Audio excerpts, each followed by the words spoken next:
कहानी की शुरुआत होती है एक ग्रुप एक्सप्लोरर की टीम से जो साउथ अटलांटिक ओशन के बीच में होते हैं। उस शिप पर डेविड नाम का एक वेदर ऑफिसर था जो मौसम का हाल बताता है। वो लोग एक ऐसे आइलैंड की तरफ जा रहे थे जो समंदर के बीचों बीच मौजूद था। सरकार ने डेविड को वहाँ इसलिए भेजा था ताकि वो उस आइलैंड के बदलते मौसम का ऑब्जर्वेशन कर सके। डेविड को लगभग 1 साल तक वहाँ रुकना था मौसम का डेटा कलेक्ट करने के लिए। पूरा साल मौसम का डेटा कलेक्ट करने के बाद फिर उसे वापस लौट आना था। डेविड को साल भर का खाना और जरूरत का सारा सामान दे दिया गया था। कई दिन के सफर के बाद आखिरकार वो आइलैंड तक पहुंच गए। वो लोग बोट की मदद से उस आइलैंड पर उतरे। ये आइलैंड पूरी तरह से वीरान था, जहाँ एक परिंदा भी दिखाई नहीं दे रहा था। उस आइलैंड पर एक लाइट हाउस और एक छोटा सा घर था जहाँ डेविड को रहना था, क्योंकि इससे पहले भी एक रॉबर्ट नाम का वेदर ऑफिसर यहाँ रहता था, लेकिन अब उसकी ड्यूटी का वक्त खत्म हो चुका था। उसने 1 साल तक अकेले उस आइलैंड पर रहकर मौसम का डेटा कलेक्ट किया। अब उसकी जगह डेविड यहाँ पूरा साल मौसम का डेटा कलेक्ट करने के लिए रहेगा और वो पुराना ऑफिसर रॉबर्ट शिप के साथ वापस चला जाएगा। लेकिन जब पूरी टीम ने घर को विजिट किया तो वो हैरान रह गए, क्योंकि वहाँ किसी भी इंसान का नामो निशान नहीं था। कमरे के अंदर पुराने ऑफिसर का सारा सामान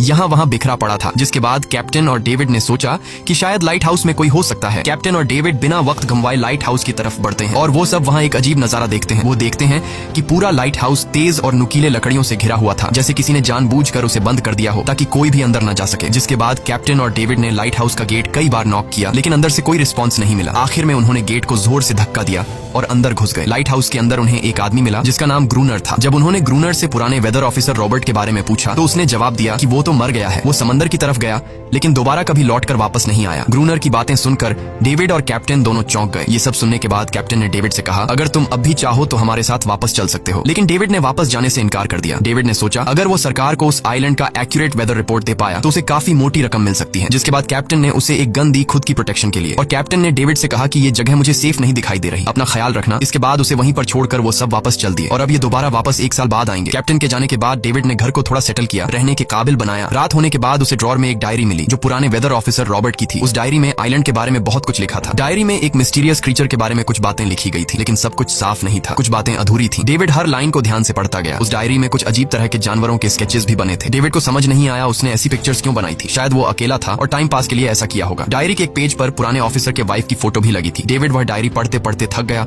और धीरे धीरे उसकी आंख लग गई। अगली सुबह डेविड ने मौसम का डेटा कलेक्ट करना शुरू कर दिया, लेकिन समंदर के पास पहुंचते ही उसके कदम रुक गए। उसने देखा कि चट्टानों के बीच कुछ पत्थर अजीब तरीके से सजाए गए हैं और उनके बीच शेल्स रखे थे अजीब से पैटर्न में। डेविड ने सोचा शायद ये सब ग्रूनर ने किया है। वो ये सोचकर दोबारा अपने काम में लग गया। काम के दौरान जब उसने दूरबीन से लाइट हाउस की तरफ देखा तो उसे ग्रूनर के साथ एक और इंसान भी दिखाई दिया, लेकिन पलक झपकते ही वो गायब हो गया। डेविड ने दोबारा उसे देखने की कोशिश की, लेकिन फिर उसे लगा कि ये उसका वहम है। रात को डेविड अपने काम में बिजी था, तभी दरवाजे पर नॉक हुआ। उसे लगा कि शायद ये ग्रूनर है। डेविड ने उसका नाम पुकारा, लेकिन कोई जवाब नहीं मिला। हाथ में लैंप लेकर जैसे ही डेविड दरवाजे की तरफ बढ़ा तो